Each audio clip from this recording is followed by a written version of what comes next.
वालेकुम नाज़रीन, आपको ईद की खुशियाँ बहुत बहुत मुबारक हों। और हमेशा की तरह इस मरतबा भी आपकी ईद की खुशियों को दवाला करने के लिए हम खेलों की दुनिया से ऐसी शख्सियात को आपके सामने मौजूद होंगी हमारे साथ, और वो अपनी ईद की तैयारियाँ किस तरह से करती हैं, ईद की खुशियाँ किस तरह से मनाती हैं। खिलाड़ी चूँकि जब खेल रहे होते हैं तो इनकी बहुत सारी ईदें बैरून मुल्क की गुजरती हैं। बहुत सारा रमज़ान इनके करियर में कई ऐसे मौक़े आते हैं कि अपने मुल्क में होते ही नहीं हैं। खुशकिस्मती से कभी कभार इनको अपने करियर के दिनों में अहले खाना के साथ अपने मुल्क में ईद मनाने का मौका मिलता है। तो आज की इस सेशन में भी हमारे साथ पाकिस्तान के वो नामवर फर्जंद होंगे जिन्होंने खेल के शोबे में, बिलखुसूस क्रिकेट के शोबे में पाकिस्तान का नाम दुनिया भर में रोशन किया। तन तनहा कई मैचेस में पाकिस्तान को फ़तह दिलवाई, और कई एक ऐसे मैचेस थे जिनमें अपनी कारकर्दगी से पाकिस्तान की टीम को शिकस्त से बचाया। इमरान खान के बाद अगर कोई एक ऑलराउंडर पाकिस्तान को मिले तो वो कोई और नहीं है, वो सिर्फ अब्दुल रज़ाक हैं। और हमारे आज के मेहमान भी पाकिस्तान के इमरान खान के बाद वाहिद ऑलराउंडर अब्दुल रज़ाक है। अस्सलाम वालेकुम अब्दुल रज़ाक साहब। वालेकुम बहुत बहुत अस्सलाम। शुक्रिया और आपको बहुत बहुत ईद मुबारक। जी खैर मुबारक। जितने व्यूअर्स हैं पाकिस्तानी को सबको ईद मुबारक मेरी तरफ से। रज़ाक साहब, आप ईद कैसे मनाते रहे हैं? खेल के दिनों में आपको कोई याद पड़ता है कि टीम के साथ आपने बैरून मुल्क ईद गुजारी हो? जी डेफिनेटली, हम ऑस्ट्रेलिया में थे और जब ईद थी तो उस दिन हमारा मैच था। तो जब हमारी मीटिंग हुई तो वसीम अकरम कैप्टन थे, तो उन्होंने कहा जी कि ईद पाकिस्तान में है और हमने पूरे पाकिस्तानियों को ये मैच जीत के तोहफा देना है। तो ये बड़ी अच्छी एक मोटिवेशन थी हमारे लिए। अच्छा। कि ईद पाकिस्तान में हो रही है और हम यहाँ ये मैच जीते हैं तो सारी ईद की खुशियाँ जो है हम पाकिस्तान फॉरवर्ड करेंगे। तो बड़ा अच्छा लगा उस वक़्त। और भी काफ़ी ईदें भी। अच्छा, ये जो आपने वसीम अकरम वाली बात की है, मेरे ख्याल से सन 2000 का दौरा है ऑस्ट्रेलिया का, जिसमें कोई 170-80 पाकिस्तान ने गालबन किया जी था। जी, वही कार्टना यूनाइटेड वाला मैच है। जी जी जी तो डेफिनेटली। वो मैच भी बड़ा क्लोज हुआ था। नहीं डेफिनेटली, वो उसमें मैन ऑफ द मैच में हुआ था। अच्छा। और हमारे जल्दी आउट हो गए थे और सकलैन मुश्ताक और वक़ार यूनुस की पार्टनरशिप वो जितनी भी लगी तो हमने 192 के करीब हमने स्कोर किया। तो ऑस्ट्रेलिया में ये बहुत कम टारगेट था और वो मैच हम जीते। और उस वक्त ऑस्ट्रेलिया की टीम भी बहुत बेहतरीन टीम थी। जी नंबर 1 पे थी नंबर वो। 1, हाँ जी वर्ल्ड चैंपियन थी। तो ये बड़ा अच्छा, हमने जब मैच जीता तो सबसे ज़्यादा खुशी हुई कि अब ईद के मौके पे, ईद वाले दिन हमने ये खुशी पाकिस्तानी पूरी कौम अच्छा, को आप दी। खिलाड़ी खुद समझता है जब बैरून मुल्क हो और इस तरह के मजहबी त्यौहार हों, रमज़ान मुबारक का मौका हो, ईद का मौका हो, ईद उल अज़हा का मौका हो, और अगर आप किसी जगह पर मैचेस के लिए मौजूद हैं तो इस जज्बे के साथ आप में जज्बा बढ़ता है फिर जीत का? इस एक मिसाल से तो यूँ महसूस होता है कि आप पाकिस्तान को, पाकिस्तान की आवाम को वो खुशी देना चाहते हैं फ़तह के ज़रिए। डेफिनेटली देखें, पाकिस्तान के पास एक ही स्पोर्ट्स है और जितने भी पाकिस्तानी हैं वो शौक से देखते हैं। तो फर्स्ट प्रायोरिटी हमारी ये होती है। ये जैसे मैंने कहा कि ये जो एक मोटिवेशन आपके अंदर होती है ना, ये हर प्लेयर के अंदर होनी चाहिए। ठीक है कि जी मैच हमने जीतना है। तो जब ऐसे ही आपके माइंड सेट होता है मैच जीतने का, तो फिर अल्लाह ताला की मदद करते हैं। जैसे स्पेशली रमज़ान में, ठीक है रमज़ान में क्रिकेट ये 99 2000 से हमने शुरू की, वरना उससे पहले रमज़ान के महीनों में ब्रेक होते थे। ठीक। पर ये कि ये भी एक नेशनल ड्यूटी है, तो उसको एक फ़र्ज समझ के हम करते हैं। तो ये कि उसके बाद भी आप रोज़े रख सकते हैं। ठीक है। तो ये एक बड़ा हमारे लिए अंदर से एक ब्लेसिंग होती है अल्लाह ताला की तरफ से कि ऐसे रमज़ान में या ईद के मौके पे ऐसे मैचेस खेलना। अच्छा, जब आप खेल रहे होते हैं और अब रमज़ान में अगर रोज़े नहीं रख पाते तो बाद में फिर उसकी एहतमाम करते थे, बाद में रख लेते थे?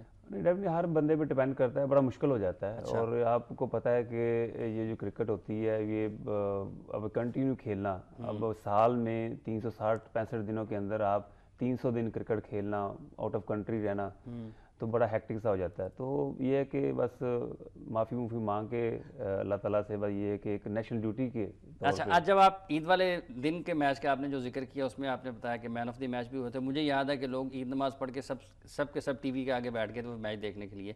वो मैन ऑफ द मैच जो वसीम ने आपसे हैसियत कप्तान बात की, उसके बाद आप में कुछ इजाफी चीज़ें जो मोटिवेशन की आपने बात की है वो पैदा हुई हो जब आप बॉलिंग के लिए जा रहे हैं, जब आप बैटिंग के लिए जा रहे हैं, तो जहन में ये था कि आज हर हाल में फ़तह हासिल करनी है। और वो सिर्फ एक मैच नहीं है, वो पाकिस्तान अपने पाकिस्तानी भाइयों के लिए एक फ़तह है। देखें, मैंने जैसे बात की कि जब लीडरशिप के ज़हन में ये हो कि मैच जीतना है, तो फिर उसमें आपको काफ़ी चीज़ें आपको उसमें एक्स्ट्रा करनी पड़ती हैं। आई मीन आपको आपकी परफॉर्मेंस पे ज़्यादा फोकस होना पड़ता है।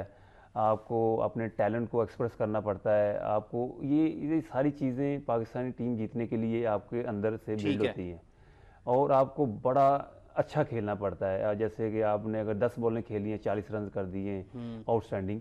ठीक है। अगर आपने बॉलिंग की, आपने 15 रन दे के 4 आउट कर दिए, आउटस्टैंडिंग। आउटस्टैंडिंग। तो इस तरह की परफॉर्मेंस देखिए 11 प्लेयर होते हैं, और मैं समझता हूँ कि जब एक टीम होकर खेलती है और उसका लीडरशिप चाहती है कि ये मैच जीते हम, तो 11 में से अल्लाह ताला 2 प्लेयरों को डेफिनेटली मौका देता है कि जी वो मैन ऑफ द मैच हो। 11 में से 2 को लाजम मौका मिलता है अल्लाह की तरफ से, अगर वो एक होकर खेलें। जी अच्छा, कि जो आपने एक बात की टैलेंट एक्सप्रेस करने की, ये बाज़ खिलाड़ियों में बहुत टैलेंट होता है लेकिन वो एक्सप्रेस नहीं कर पाते। आप में बहुत टैलेंट है, आपने बहुत मौके पर उसको एक्सप्रेस भी किया। इसके लिए क्या ज़रूरत होती है, किस चीज़ की? इसके लिए ट्रेनिंग होती है बाकायदा, फिजिकली फिटनेस होती है आपको, और on the field of the field आपको बड़ा डिसिप्लिन में रहना पड़ता है। ठीक है। और जैसे हम मुसलमान हैं, हमारा तो बिलीव है कि जी हम अल्लाह ताला से मदद मांगते हैं, तो ये चीज़ें बड़ी ज़रूरी हैं। ठीक है। आप मेहनत करें, अल्लाह ताला से मदद मांगे, आप ट्रेनिंग करें, अल्लाह ताला से मदद मांगे, आप जो भी काम, जब आप इस फील्ड में आ जाते हैं स्पेशली क्रिकेट में, इंटरनेशनल क्रिकेट में, तो ये चीज़ें बड़ी इफेक्ट करती हैं। फिर आपका मोमेंटम जो है वो आपकी फेवर में आ जाता है। ठीक तो है। ये क्रिकेट में ये चीज़ें लाना बड़ी ज़रूरी है। आपकी ट्रेनिंग, फिटनेस और अल्लाह ताला का पर अकीदा, ये बड़ा ज़रूरी होता है कि अगर ये चीज़ें तीनों मिल जाएं तो सारी मोमेंटम, अच्छी मोमेंटम आपकी तरफ आ जाती है, आपकी परफॉर्मेंस बाहर आती है। आपको लगा कि ये कभी करियर में मुख्तलिफ वक्तों पर ये सारी चीज़ें, आपके फिज़िकल फिटनेस भी है, आपकी मोटिवेशन भी है और अल्लाह से मदद भी मांगी है, वो सब चीज़ें आपको हेल्प करते करते एक मैच नहीं, मैच डेफिनेटली देखें, ऑफ द फील्ड आपको बड़े मौके होते हैं, आप बाहर भी जाते हैं। आई मीन मैं वो ज़्यादा नहीं कहना चाहता भाई, ये कि ऐसे आपको मौके मिलते हैं, आपको गलत काम करने की भी ऑफरें भी होती हैं, तो उस वक्त आप क्रिकेट की खातिर और अल्लाह ताला को हाज़िर नाज़िर जान के अल्लाह ताला की खातिर ये चीज़ें जब आप सेक्रीफाइस कर देते हैं, छोड़ देते हैं, तो मैं समझता हूँ ये जो अंदर फिर ब्लेसिंग आती है, तो वो फिर परफॉर्मेंस आपकी और ज़्यादा अच्छी होती है। अच्छा रज़ाक, जब आप बैरून मुल्क हैं और ईद का मौका है, तो अगर टीम के साथ हैं या किसी लीग में शिरकत के लिए गए हुए हैं या वैसे ही आप बैरून मुल्क हैं, अपने मुल्क में नहीं हैं, तो ईद कैसे मनाते हैं? कितनी ज़्यादा आप उस एहसास को, उसकी कमी महसूस होती है जो अपने मुल्क में होती है? देखिए डेफिनेटली ईद जो है एक जो इस्लामी त्यौहार है, इसमें मेन होता है खुशी ठीक है। और आपस में भाईचारा, और आपस में जितने भी इख्तलाफात हैं, नाराज़गियाँ दूर करना, ये ईद का मकसद है। तो अगर आप सारे दिन आप किसी से नाराज़ नहीं है, किसी को नाराज़ नहीं किया, तो मैं समझता हूँ वो भी ईद वाले दिन होते हैं। ठीक है। पर ये एक स्पेशल डे होता है, इसमें ये है कि हर बंदा खुश होता है, और ईद का मतलब है खुशी। तो अगर आप खुशी, आपके पास आप किसी को खुशी दे सकते हैं तो बड़ी अच्छी बात है, कोई आपको खुशी दे सकता है तो आप ले सकते हैं, बड़ी अच्छी बात है। तो मेन मकसद ये होता है हमारा कि ईद वाले दिन खुशी और जितने भी इख्तलाफात और आपस में भाईचारा। अच्छा, आपके मामूलात क्या होते हैं ईद के दिन अगर आप पाकिस्तान में हैं तो? मामला ये है कि ईद की नमाज पहले, सबसे पहले वो है, फिर उसके बाद फिर दोस्तों के साथ मिलना और रिलेटिव्स के साथ मिलना, और अच्छी आई मीन के खाना पीना, बैठना और अच्छी बातें करना, खुश रहना, यही बेसिकली। ईद के मौके पर भी आप फिटनेस को मलहूज़ खातिर रखते हैं या फिर जो पके वही खा लेते हैं, या फिर तैयार ही वो होता है जो फिटनेस को सपोर्ट कर रहा हो? नहीं देखिए, जब आप इन होते हैं क्रिकेट में तो आपकी ट्रेनिंग भी चल रही होती है, तो फिर आपकी बॉडी रिक्वायर करती है कि आपको विटामिन वाली या कोई ऐसी हेल्दी फूड मिले आपको, तो फिर वो हर चीज़ अल्लाह का शुक्र है अवेलेबल होती है, तो थोड़ा सा ऑर्गेनाइज करना होता है बस। अच्छा रज़ाक, फिटनेस की अगर हम बात करते हैं तो आपने अपनी क्रिकेट में किस हद तक फिटनेस को तरजीह दी और उसके ऊपर काम करते रहे, कोई समझौता नहीं किया, कोई कॉम्प्रोमाइज़ नहीं किया? देखिए मैं फर्स्ट टाइम बता रहा हूँ कि मैं ईद से पहले फजर की नमाज के बाद ट्रेनिंग की। अच्छा। आपने 2-3 घंटे ट्रेनिंग करके फिर आके शावर शावर लेके नमाज़ पढ़ी, तो हमने ईद वाला दिन भी ज़ाया नहीं किया। तो ऐसी चीज़ें हमने शुरू में की हुई। अच्छा, ईद वाले दिन भी फजर के बाद ट्रेनिंग की है जी जी। और फिर नमाज के लिए गए हैं। अच्छा, ये मुकाबले की फ़िज़ा के लिए, या फिर आप ये समझते हैं कि जब आपने हाईएस्ट लेवल के ऊपर सरवाइव करना है, परफॉर्म करना है, किस चीज़ को आप समझते थे कि ज़्यादा आपको मोटिवेट करती थी? देखिए जैसा कि ये एक माइंड सेट नहीं होता कि आप पाकिस्तान के लिए कर रहे हैं, और ये आपको एक टारगेट भी नहीं दिया होता कि आपने इसलिए करना है। ठीक। ना उस वक्त माइंड में था पाकिस्तान खेलना, पर पता नहीं एक कुदरती तौर पे एक था कि जी मुझे क्रिकेट का शौक़ है और मैंने फिट होना है। और जब आप फिटनेस की तरफ आप आते हैं तो आपको देखते हैं इम्प्रूवमेंट आपको मिलती है। और आप पहले आपने 3 रन लिए, थक गए, जब आप ट्रेनिंग करते हैं तो आप 6 रन भी लेते हैं तो थकते नहीं है, तो ये आप कहते हैं बड़ी ज़बरदस्त चीज़ है। तो आपको अंदर से ये चीज़ आपको सोने नहीं देती थी कि टाइम हो गया जाके ट्रेनिंग करो। कोई टारगेट नहीं था, कोई गोल नहीं था, कोई अचीव नहीं करना था, बस ये माइंड सेट था कि आपने ट्रेनिंग करनी है। ठीक है, मतलब उस ट्रेनिंग से एक मोहब्बत है कि आप जब क्रिकेट खेल रहे हैं तो आपको कुछ ज़्यादा ख़ास करने के लिए उन चीज़ों की ज़रूरत पेश आती है और आप उसको करते रहें। ईद की शॉपिंग में आज से 10 साल पहले और आज अब्दुल रज़ाक की जो मामूलात है उसमें कुछ फ़र्क है? नहीं, डेफिनेटली देखे उस वक्त टीम में इन थे और शॉपिंग के लिए तो नहीं जा सकते थे भाई, ये कि ईद के सूट वो आपको पता है रेडीमेड आजकल तो मिलते हैं। तो अच्छा।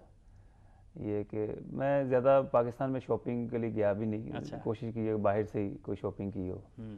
तो ये डेफिनेटली जब पाकिस्तान टीम के साथ होते फिर इतना टाइम नहीं होता, फिर आपको ज़्यादा फोकस होना पड़ता है, ज़्यादा ऑफ द फील्ड ज़्यादा फोकस होना पड़ता है। फैमिली के साथ शॉपिंग बैरून मुल्क करते हैं तो वहाँ पर कुछ अपने मशवरे भी देते हैं या फिर जो बच्चों ने ले लिया है, जो वाइफ ने ले लिया उसी के ऊपर?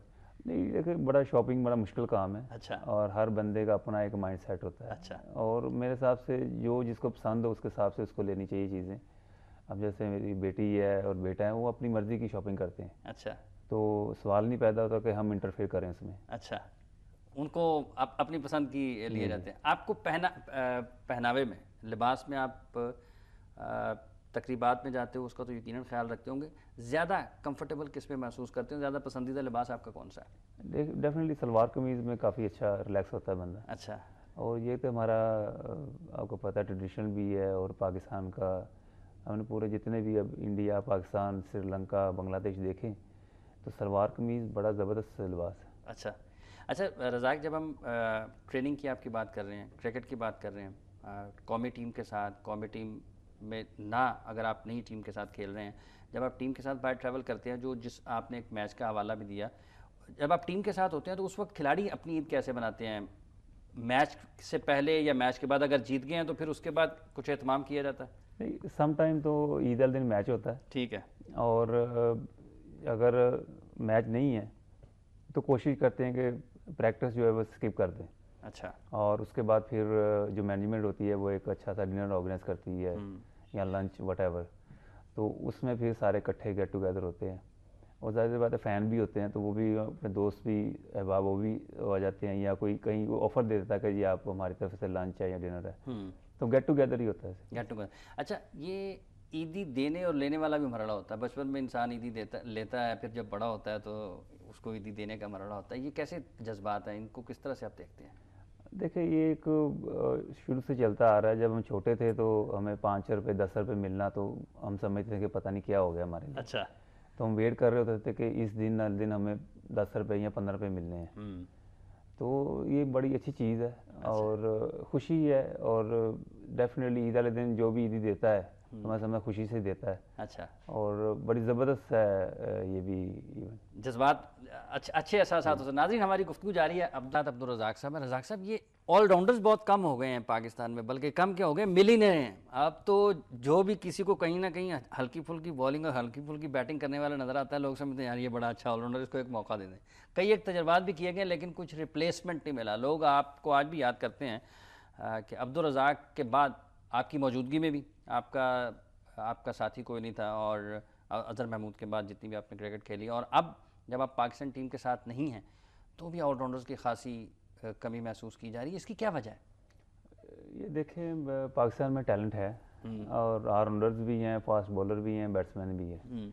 और ये कि उनको ढूंढना एक आई होनी चाहिए। और अगर ऐसे प्लेयर मिलते हैं फिर उनको पॉलिश करना, उनको बनाना, तो ये एक बड़ा ज़बरदस्त चीज़ है। मैं समझता हूँ कि अगर क्रिकेट बोर्ड अगर चाहे तो हमें अगर ये ज़िम्मेदारी सौंपते हैं तो हम कोशिश करें कि हम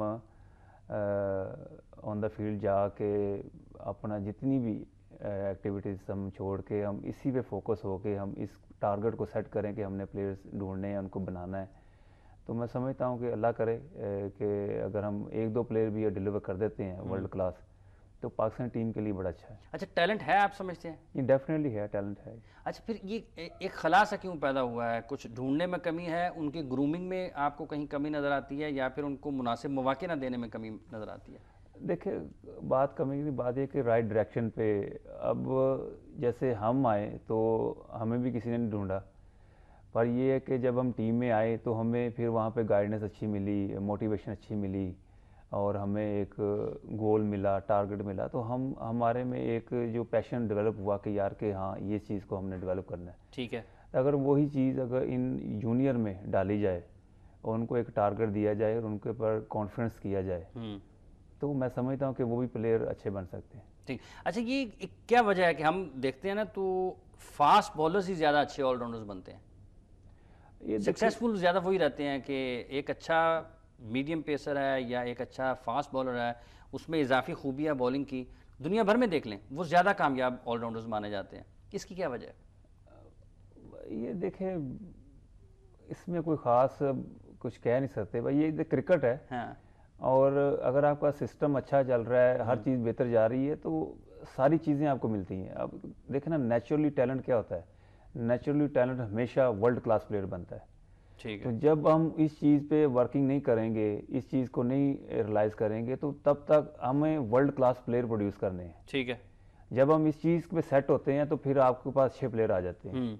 अब एवरेज प्लेयर एक मैच में परफॉर्म कर लिया, दूसरे में ना कर लिया, तीसरे मैच में बाहर हो गया, अगर यही सिस्टम में चलता रहेगा तो बड़ा मुश्किल हो जाती है पाकिस्तान। फिर हम स्ट्रगल करते हैं, फिर हम समझते हैं कि जो भी बड़े रैंकिंग इवेंट्स होते हैं हम पाकिस्तान उसमें फेल की हो जाती है। ठीक है। और जो आम होम सीरीज़ होती हैं उसमें आप पाकिस्तान की टीम कामयाब रहती है।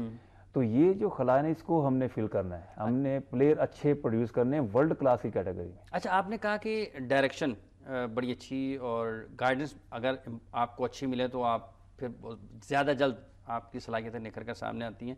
जब आप टीम में आए वसीम, जब 99 का वर्ल्ड कप जो सबसे ज़्यादा अहम आपके करियर में है, उसमें वसीम की अकरम की क्या ख़ास बात थी कि जो आपको एक बहुत अच्छे ऑलराउंडर की शक्ल में आप दुनिया के सामने आए? देखिए, बात यह है कि एक आई की होती है, और मुझे अभी तक याद है कि वसीम अकरम ने मुझे कहा कि जी आप 1 डाउन जाएंगे वर्ल्ड कप में। पहले तो मैं 16 की टीम में नहीं था।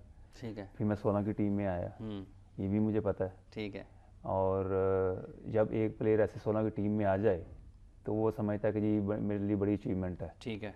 तो उस वक्त 2 वर्ड अगर कप्तान वसीम अकरम कह दे किसी भी जूनियर को कि जी आप 1 डाउन जाएंगे और पूरे टूर्नामेंट में 1 डाउन करेंगे आप, तो मैं समझता हूँ कि ये क्या है, ये ना कोई ये कोचिंग है, ना कोई इसमें उन्होंने कोई ऐसी कोई चीज़ मेरी पॉकेट में डाल दी कि जी कि मैं ये बन गया। एतमाद है, एक मोटिवेशन होती है। और मैं समझता हूँ कि वर्ड जो है ना बड़े इफ़ेक्ट होते हैं, वो मेरे दिल को लगे, मेरे माइंड को लगे। अब मैं वो सब की चीज़ भूल गया कि जी मैं 16 में हूँ या मैं नहीं था, या मैं खेलूँगा या नहीं खेलूँगा। इतने बड़े इवेंट में उस वक्त तो अगर टीमें देखें तो एम्ब्रोज, वाश, सारी मसलन के बड़े बड़े पहला मैच आपने खेला, वेस्ट इंडीज द्वारा, इतने बड़े प्लेयरों के बाद एक प्लेयर टीम में नहीं है और वो 1 डाउन जाके करे, तो ये सारा क्रेडिट मैं समझता हूँ वसीम अकरम को देना चाहिए। और मैं समझता हूँ कि जब हमारा देखे ना इंस्पिरेशन होती है एक चीज़, अब हमने क्रिकेट खेली, अब शाहिद रफीदी ने खेल ली, यूनुस खान ने खेल ली, मिसबा ने खेली, जितने भी दूसरे प्लेयर मोहम्मद यूसुफ ने खेली, तो ये मैं समझता हूँ जितने हमारे अभी जूनियर आ रहे हैं उनके लिए एक इंस्पिरेशन होनी चाहिए कि अगर हम किसी को गाइड करेंगे तो वो कैसे लेते हैं। ठीक है। और अगर एक नॉन क्रिकेटर या फर्स्ट क्लास क्रिकेटर वो गाइड करेगा तो वो कैसे लेते हैं। ठीक है। तो ये एक वर्डिंग होती है। मतलब आपके ख्याल में अल्फाज बड़ा अहम किरदार अदा करते हैं किसी भी खिलाड़ी का करियर बनाने में? जी डेफिनेटली। जब आपको कहा गया कि 1 डाउन आपने करना है, इंग्लैंड में ऊपर के नंबरों पर बड़े बड़े बैट्समैन मुश्किलात में आ जाते हैं और कोशिश करते हैं कि नीचे नीचे बैटिंग मिले। जब आप 99 के वर्ल्ड कप में आप 1 डाउन गए, आपके जहन में क्या खास बात थी? वसीम अकरम के अल्फाज भी जहन में यकीनन होंगे, और ये होगा कि वर्ल्ड कप एक बड़ा प्लेटफॉर्म है, पाकिस्तान के लिए परफॉर्म करना है। नहीं डेफिनेटली देखें, अब अगर आप क्रिकेट इंग्लैंड की देखें, वहाँ पे मुआशर होता है, सुबह में बड़ा मुश्किल होता है फर्स्ट बैटिंग करना, और इतने बड़े बॉलरों को फेस करना, फास्ट बॉलरों को, ये सारी चीज़ें माइंड में आती है। और ये है कि जब आप प्रैक्टिस में वसीम अकरम को खेल रहे हैं, शोएब अख्तर को खेल रहे हैं, वक़ार यूनुस को खेल रहे हैं, तो वो थोड़ा सा आपको ना माइंड में ये आता है कि मैंने वर्ल्ड के बेस्ट फास्ट बॉलर अभी फेस किए हैं नेट में, ठीक है। तो दूसरी टीमों को ये उनके मुकाबले में तो कुछ भी नहीं है। तो ये अपने एक माइंड सेट करके फिर उसको इम्प्लीमेंट करना इंटरनेशनल मैच में, तो ये प्लेयर का एक कंफर्ट लेवल देखना पड़ता है। ठीक है। और मैं समझता हूँ कि इन्होंने, जिससे सीनियर प्लेयर थे, इन्होंने कंफर्ट लेवल हमें दिया हमारी रिक्वायरमेंट के मुताबिक, और इनका हंस के बात करना, इनका देखना, और यही काफ़ी चीज़ें होती हैं। तो वो चीज़ें फिर मुझे मैच में लेके गई और वो कॉन्फिडेंस मेरे में था, तो फिर उनको मैं सर्वाइव कर सका। सबसे मुश्किल मैच और सबसे अच्छा मैच आपके लिए 99 के वर्ल्ड कप में कौन सा था? नहीं, मुश्किल मेरा जो फर्स्ट 50 थी ऑस्ट्रेलिया के खिलाफ लीड्स में हेडिंगले, तो वो मेरे लिए एक बड़ा ज़बरदस्त चैलेंज था कि जब मैं उनके खिलाफ पहला मैच खेल रहा था, तो शेन वार्न जब वो उनकी बारी आई तो उन्होंने पहले बॉलिंग थी, हमारी पहले बैटिंग आ गई। तो शेन वार्न मैच से पहले मेरी तरफ देख के मुझे स्टेयर कर रहा था थोड़ा सा ना, तो जैसे कोई हूट नहीं कर रहा होता। अच्छा। तो मुझे देख रहा है जैसे कि तुम जाओगे, तुम अभी 1 डाउन जाओगे। अच्छा। तो मैंने पैड किए हुए थे, तो मुझे फील हुआ कि ये इस तरह माइंड में अच्छा। इसके है। तो मुझे बड़ा गुस्सा भी लगा, और मैं कहा अच्छा चलो अल्लाह मालिक का देखते हैं। तो उनके खिलाफ फिर, और मैंने उसको एक छक्का भी मारा, उसी गुस्से में मारा। अच्छा। तो ठीक है। मैंने 50 कर लिया हुआ था, तो मैंने उसको छक्का मारा, और मैंने कहा ये वो जो देखने का ना तुम्हारा था, उसको मैंने जवाब मद्देनजर, दिया। हाँ जी, जवाब दिया। मैगरा को आपने 5 चौके भी लगाए? जी, हाँ जी, देखे उस वक्त मैच में देखें, हम बैटिंग बॉलिंग करके आए, तो उन्होंने अच्छा टारगेट सेट कर दिया। वसीम, मैं बैठा हुआ हूँ, तो वसीम अकरम ने कहा रज़ी पैड करो। मैं कहा मैं तो अभी 10 ओवर करके आया हूँ, अभी बॉडी भी नहीं थकी और फिर रेस्ट नहीं मिला वो पूरा। तो मेरा तो बिल्कुल ही माइंड ही एकदम से हिल गया। मैं कहा अच्छा जी वसीम भाई, मैंने पैड किए और मैं अंदर चला गया। तो ये चीज़ें आपको प्रेशर भी रिलीज़ करती हैं। और मेरे जहन में ये था कि जी कि मैंने तो नहीं कहा इनको, और ना ही मेरा ये नंबर है। अच्छा। उन्होंने मुझे सडनली कहा कि आप 1 डाउन जाओ। ठीक है। तो ये भी चीज़ें, मेरा कहने का मकसद है कि ये चीज़ अब बात जब टीम में आती हैं, ऐसी चीज़ें आती हैं, तो प्लेयर बनते हैं, प्लेयर परफॉर्म करते हैं, फिर उनके स्ट्राइक रेट भी अच्छे होते हैं। वो 10 बॉलों पे फिर 15 स्कोर या 10 स्कोर नहीं करते, वो 10 बॉलों पे 40 स्कोर करते हैं। अच्छा, ये जो निचले नंबरों पे आके इन दिनों पावर हिटिंग की बहुत ज़्यादा बात की जाती है कि हमें पावर हिटर्स की कमी का सामना है। ये पावर हिटर के लिए किस चीज़ की सबसे ज़्यादा ज़रूरत होती है? आप कुछ बैट मुख्तलिफ इस्तेमाल करते थे दूसरे खिलाड़ियों से? नहीं, ये वेट का भी होता है। अच्छा। और थोड़ा सा हैवी वेट बैट यूज़ करना पड़ता है, क्योंकि आपको हिटिंग करनी होती है। तो मेन तो मिडल होता है, और हैवी बैट के साथ मिडल की हुई बॉल, तो ज़ाहिर बात है फील्डर सारे स्प्लिट होते हैं, वो सर्कल तो नहीं होता ना। तो वो फिर उसमें ये होता है कि अगर मिड ऑन पीछे या मिड के पीछे भी है, अगर मैंने हिट मारनी है तो वो छक्का ही होना चाहिए। क्लियर करे पूरी। क्लियर, हाँ जी। ठीक है। अच्छा रज़ाक, मैगरा के छक्के, चौके, शेन वॉर्न को छक्का, आपकी अपनी कौन सी सबसे ज़्यादा पसंदीदा इनिंग्स है? आपने बैटिंग में भी बहुत सारी ऐसी परफॉर्मेंसेस पाकिस्तान के लिए दी हैं, लोग आज भी याद करते हैं जब आपने इंग्लैंड में 15 बॉलों के ऊपर बहुत ज़्यादा रन्स बना दिए। फिर आपने साउथ अफ्रीका के खिलाफ एक बिल्कुल कहीं से भी नहीं था, कुछ नज़र ही नहीं आ रहा था कि पाकिस्तान मैच जीत जाएगा, वो पाकिस्तान को मैच जितवा दिया। टेस्ट मैचेस में भी एक इंडिया में बहुत शानदार किस्म की इनिंग्स है, वो तो लोगों को भूलती नहीं है। आपको खुद कौन सी परफॉर्मेंस ज़्यादा पसंद है? ये इंडिया के खिलाफ मोहाली में जो टेस्ट मैच है मैं सर्वाइव किया। अच्छा। और इंडिया के खिलाफ हॉबार्ट में वहाँ पे भी 65 नॉट आउट और 5 आउट किए। तो ये ऐसे मैच इंडिया के खिलाफ स्पेशल बड़ी खुशी होती है। अच्छा। और स्पेशली इन इंडिया, और वहाँ जाके उनकी पिचों पे जाके उनकी ग्राउंड में परफॉर्म करना, मैं समझता हूँ कि बहुत ज़बरदस्त, आपको बहुत ही आप इंजॉय करते हैं इस चीज़ को। ये क्या कॉम्बिनेशन है? एक तरफ अब्दुल रज़ाक छक्के लगाता है, दूसरी तरफ 1.5 दिन लंबी बैटिंग करता रहता है। ये देखिए, मैंने जैसे कहा कि एक ये लीडरशिप होती है कि अगर आप उनकी रिस्पेक्ट करते हैं, उनको कुछ समझते हैं, तो उनके वर्ड बड़े अहमियत वाले होते हैं। ठीक है। तो उन्होंने कह दिया कि जी आपको पता है सिचुएशन का, यहाँ पे अभी चौके छक्के नहीं चाहिए, यहाँ पे हमने विकेट पे स्टे करना है, तो आपने उस तरीके से खेलना है। ये होती है एक प्लेयर में कि जी मेरिट पे खेलना, क्रिकेट की सिचुएशन के हिसाब से खेलना। तो वही एक चीज़ लेकर हमने मोहाली वाली जो इनिंग्स थी, आपने उसके लिए जब आप अंदर गए कुछ प्लान किया आपने खुद से कि मैंने किस तरह से सर्वाइव करना है? उनकी बॉलिंग उस वक्त कोई कम बॉलिंग नहीं थी, बहुत उम्दा किस्म की बॉलिंग थी। नहीं, हम लंच के चौथे दिन लंच के बाद हमारे 4 या 5 आउट हो गए हुए थे। और ये कि जब चौथा दिन हमने सर्वाइव किया और मैं और कामरान खेल रहे थे, 6 विकेटें गिरी थी, तो गंगोली ये कह रहा था कि जी कि मैंने 1 बजे की टिकट कराई हुई है, मैंने कलकत्ता जाना है। तो एक अच्छा बॉल चाहिए। 5वें दिन की 1 बजे की हाँ टिकट जी, करवाई है। हाँ जी। अच्छा।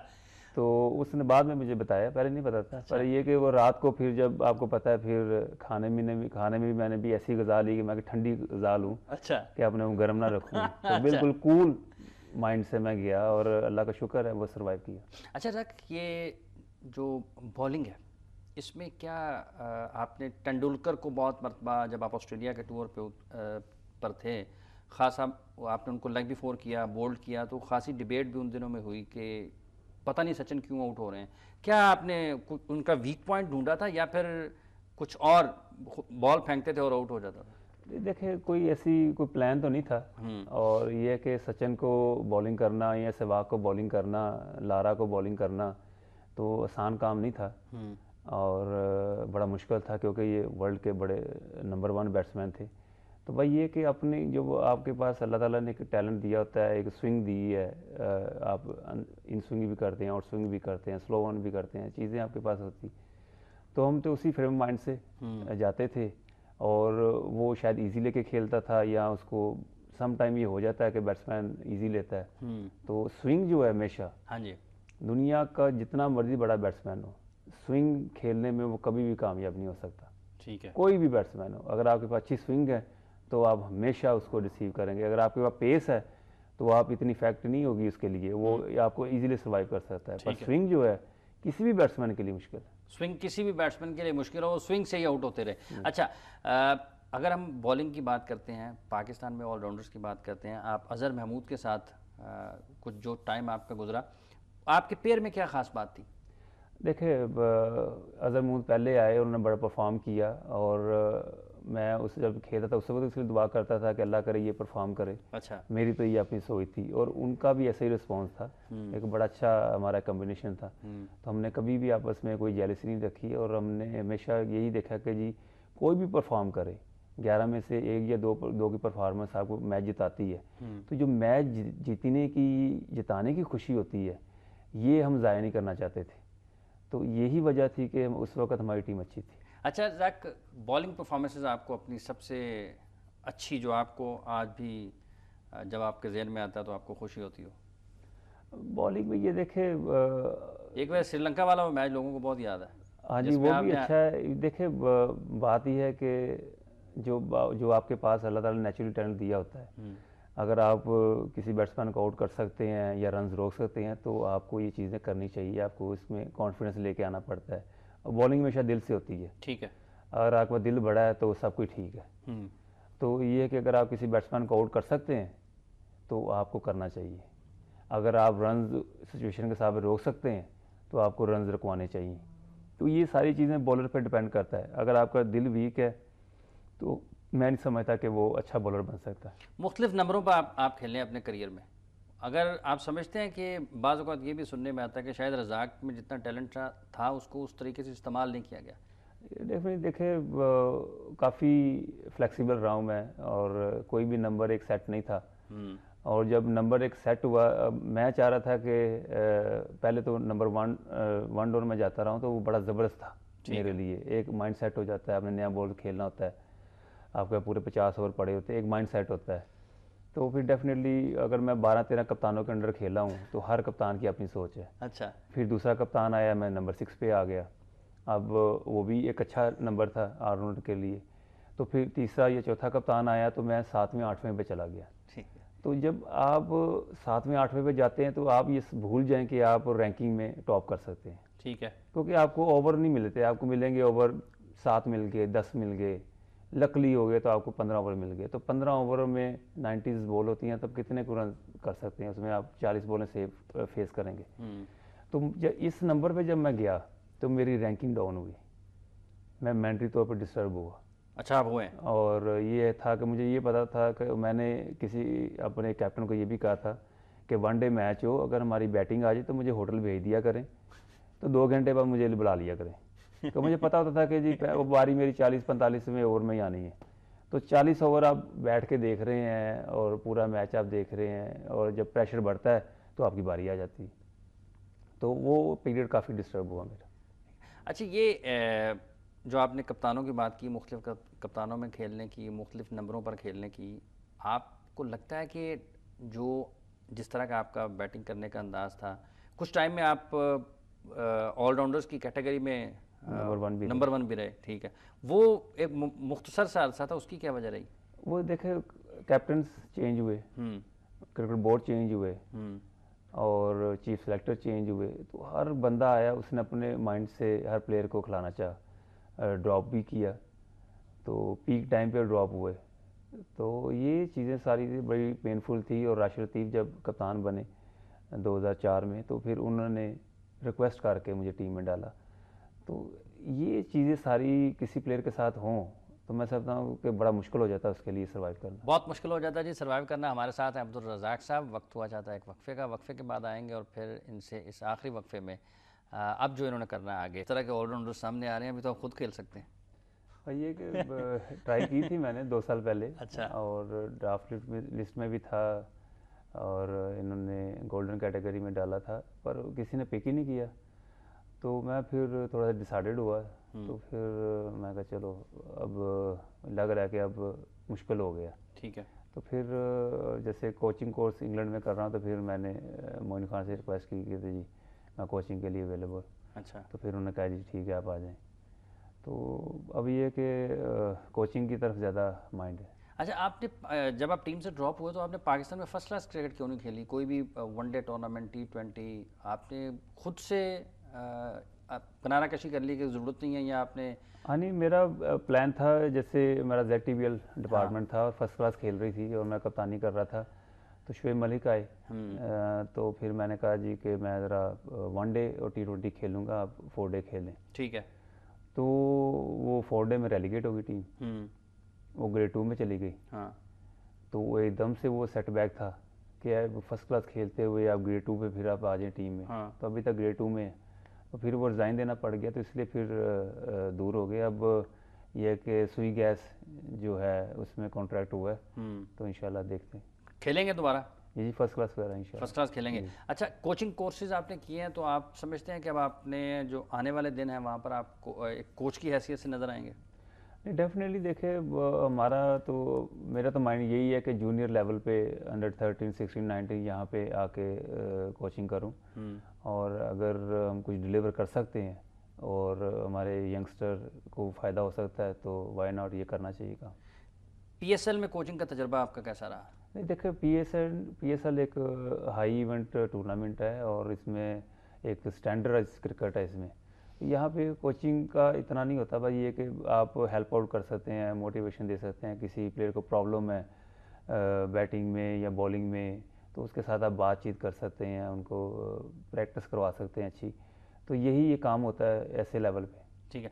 आपकी टीम फाइनल तक आई लाहौर में, एक अरसे बाद लोगों को आपने क्रिकेट के मैदान में देखा, कदाफी स्टेडियम में।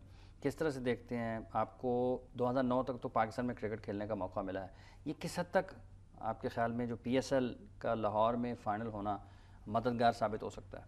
ये देखें, बड़ा नजम सेठी साहब की बड़ी एफर्ट है और इस तरह का इवेंट फाइनल करवाना बड़ी अचीवमेंट है और सारा क्रेडिट नजम सेठी साहब को जाता है। और ये देखें कि इतने सालों के बाद और कदाफी स्टेडियम में वो रौनक आई और क्रिकेट हुई, तो मैं समझता हूँ कि ये बड़ा अच्छा मैसेज किया है। अल्लाह करे कि पाकिस्तान में क्रिकेट दोबारा बहाल हो। ये कितना फ़र्क है एक खिलाड़ी की हैसियत से और एक कोच की हैसियत से? आज भी लोग बात करते हैं वक़ार यूनुस के हवाले से कि वो अपने खिलाड़ी के दौर से ही नहीं निकल सके, तो जब कोई खिलाड़ी कोच बन जाता है तो उसको क्या तब्दीली क्या लानी चाहिए अपने आप में? देखिए, सबसे पहले तो ईगो प्रॉब्लम जो होती है किसी प्लेयर में, वो ख़त्म करनी चाहिए। जब कोच बन जाता है तो फिर आप प्लेयर्स की हेल्प के लिए होते हैं। ठीक है। आपकी जॉब जो है ना वो बिल्कुल डिफरेंट हो जाती है, आप है। फिर स्टार नहीं रहते। ठीक है, पूरी दुनिया अगर आपको स्टार कहे दैट्स इनफ। अगर आप खुद से अपने आप को कहते हैं कि जी मैं स्टार हूँ, ये हूँ, वो हूँ, जिनको मेरी बात नहीं सुनते, अगर आप इमोशनल होकर कोचिंग करते हैं या आप जिस तरह आप चाहते हैं वैसे करना चाहते हैं, प्लेयर नहीं करते, तो ये एक गलत मैसेज आता है प्लेयर्स को। ठीक है। प्लेयर्स के लेवल के हिसाब से जाके कोचिंग करनी पड़ती है, उसके माइंड के साथ है। ऐसे मौके पे जब आपने इतनी क्रिकेट खेली हो तो आपको पता होता है कि जी प्लेयर कहाँ कंफर्ट लेवल मांग रहा है। प्लेयर सिर्फ मोटिवेशन मांग रहा होता है, वो अच्छा रिलेशन मांग रहा होता है कोच के साथ। ठीक है। तो जब वो आप उसको प्रोवाइड करते हैं तो प्लेयर बनते हैं। अगर वो अच्छा रिलेशन आप उनके साथ नहीं करते, बनाते हैं, फॉर एग्जांपल आप कहते हैं कि ये बड़ा अच्छा प्लेयर है, वो आपने कह दिया सबके सामने बड़ा अच्छा प्लेयर है, जब मीटिंग हुई तो आपने उसको ड्रॉप करवा दिया। तो ये इस तरह की चीज़ें जब आती हैं ना, तो फिर आपको पता है पाकिस्तान का कल्चर, वो मीटिंग की सारी बातें भी बता देते हैं कि जी ये बंदा आपके बारे में ये कह रहा था। तो जब ऐसी चीज़ें बाहर निकलनी शुरू हो जाती है, प्लेयर अपना आप गिव अप कर देता है। ठीक है। जो उसमें जो टैलेंट होता है वो फिर दिल से नहीं खेलता। ठीक तो है। प्लेयर्स और कोच का रिलेशन ऐसा होना चाहिए कि बिल्कुल फेयर होना चाहिए। जो चीज़ है मुंह पे होनी चाहिए, अगर वो अच्छा नहीं तो नहीं, अगर अच्छा है तो है, अगर इम्प्रूवमेंट हो सकती है तो उसका काम करना चाहिए, कोच को साथ वर्कआउट करना चाहिए, एक्स्ट्रा एफर्ट करनी चाहिए। तो ये थोड़ी सी लैक करते हैं। अच्छा, आपके ख्याल में जो सबसे अहम चीज़ है किसी भी कोच की, एक तो उसको अपने आप को भूल जाना चाहिए। जी जी डेफिनेट। वो जब कोच बन गया तो फिर उसका काम एक मददगार का है, जी उसने जी हेल्प करना है प्लेयर्स को, उसने उनकी चीज़ों का, उनकी ज़िंदगी का, उनकी क्रिकेट का ख्याल रखना है, अपनी धौंस नहीं उनके ऊपर जमानी, उनका ख्याल रखना है। अच्छा, ये किस हद तक मुश्किल होता है? एक टाइम में जब एक क्रिकेटर होता है, आप सुपरस्टार रहे हैं वकार, दूसरे भी जो पाकिस्तान के सुपरस्टार हैं जो कोचिंग के मैदान में आते हैं, तो कितना मुश्किल है। मतलब एक टाइम में आपने जो कहना है वो हो जाना है, और जब आप कोचिंग की फील्ड में आ जाएंगे तो फिर जो आपसे कहा जाएगा वो आपने करना है। भाई ये देखिए, अगर आप मजाक की हद तक जाएं तो दीवार को सर मारें और याददाश्त भूल जाएं अपनी। जो आपने पुराना किया हुआ है तो नए सिरे से आप तो ये भी एक मजाकियत है, पर ये कि मुश्किल कोई भी चीज़ नहीं है। अच्छा। जब आपका एम ये है कि आपने प्लेयर्स बनाने हैं, प्लेयरों को पॉलिश करना है, तो टारगेट सेट हो गया आपका, उसके लिए आपको हर काम करना पड़ता है। इतना मुश्किल नहीं है। मैं समझता हूँ कि एक आपको फ्रेंडली प्लेयर के साथ माहौल देना चाहिए। ठीक है। कि आपको पता है कि अगर एक प्लेयर खुद से गिरा हुआ है, अगर आप उसको 2-3 अच्छे वर्ड बोल देते हैं, तो फॉर एग्जांपल अगर प्लेयर कल नहीं खेल रहा तो वो बिल्कुल गिरा हुआ है, तो आप उसे कहते हैं आप खेल रहे हैं, तो एकदम से खड़ा हो जाता है। ठीक है। तो ये मैजिक वर्ड्स, ये भी लफ्ज़ आपने सुने होंगे, तो ये मैजिक वर्ड होते हैं। तो उनके साथ बड़े तरीके से फ्रेंडलीशिप माहौल, फ्रेंडशिप बनाएं उसके साथ, उसकी इनपुट लें उनसे कि जी वो क्या करना चाहते हैं, उनको बोलने का मौका जी देना जी चाहिए, हाँ प्लेयर्स जी। को भी बोलने का मौका ये देना। डेफिनेटली एक ट्रस्टेड होता है। ठीक है। प्लेयर को जब ट्रस्ट हो जाता है कि ये मेरे लिए ये मुझे नुकसान नहीं पहुंचा सकता, ये मेरे लिए फ़ायदा ही पहुंचाएगा ये कोच, तो फिर वो अपनी बातें करते हैं, तो फिर वो काफ़ी चीज़ें रिकवर हो जाती हैं। ठीक है, मतलब आपके ख्याल में जब तक अच्छी दोस्ती नहीं होगी कोच और खिलाड़ी के दरमियान, वो जो 100% या कारकर्दगी का जो लफ्ज़ हम सुनते हैं वो ज़रा मुश्किल हो जाता है। अच्छा, अभी हाल ही में पाकिस्तान क्रिकेट बोर्ड ने एक ऑलराउंडर्स का कैंप भी लगाया था, उसमें आप भी गए। किस तरह से देखते हैं आप जो करंट पाकिस्तान की फर्स्ट क्लास क्रिकेट में जो ऑलराउंडर्स जिनको कहा जा रहा है या जो नज़र आ रहे हैं? देखिए, जितने मेरे पॉइंट ऑफ से जितने भी हमारे फर्स्ट क्लास के प्लेयर्स, ऑलराउंडर हो, फास्ट बॉलर, बैट्समैन, इनको मैसेज थोड़ा सा गलत जा रहा है। मैसेज ये होना चाहिए कि आपने पाकिस्तान खेलना है और पाकिस्तान को जिताना है और उसकी रैंकिंग ऊपर लेके जानी है। तो ये भी चीज़ होती है। अब अपने सर्वाइवल मूड पर रहेंगे तो फिर प्लेयर कभी भी नहीं बनेंगे, वो हमेशा टीम के लिए नुकसान होगा। ठीक है, अपनी परफॉर्मेंस कर देंगे पर टीम को बड़ा नुकसान होगा। तो मैं समझता हूँ ऐसा मैसेज दें कि जी प्लेयर जो भी आए यंगस्टर, उसको ये पता हो कि मैंने परफॉर्मेंस आउटस्टैंडिंग देनी है, आउटस्टैंडिंग परफॉर्मेंस देनी है, ये पैगाम जाना ज़रूरी है। अच्छा, एक अच्छा ऑलराउंडर बनने के लिए क्या ज़रूरी है? एक बैट्समैन है तो उसने सिर्फ अपनी बैटिंग के ऊपर तवज्जो देनी है, एक बॉलर है उसने अपनी बॉलिंग के ऊपर तवज्जो देनी है, जो ऑलराउंडर है उसको हर शोबे पे ऊपर काम करना है, बॉलिंग में भी अच्छा परफॉर्म करना है, बैटिंग में भी अच्छा परफॉर्म करना है, फील्डिंग तो एक शोबा है ही है। एक ऑलराउंडर किस तरह से एक अच्छा ऑलराउंडर बन सकता है? देखिए पहले तो एक उसमें पैशन और उसकी फिटनेस लेवल।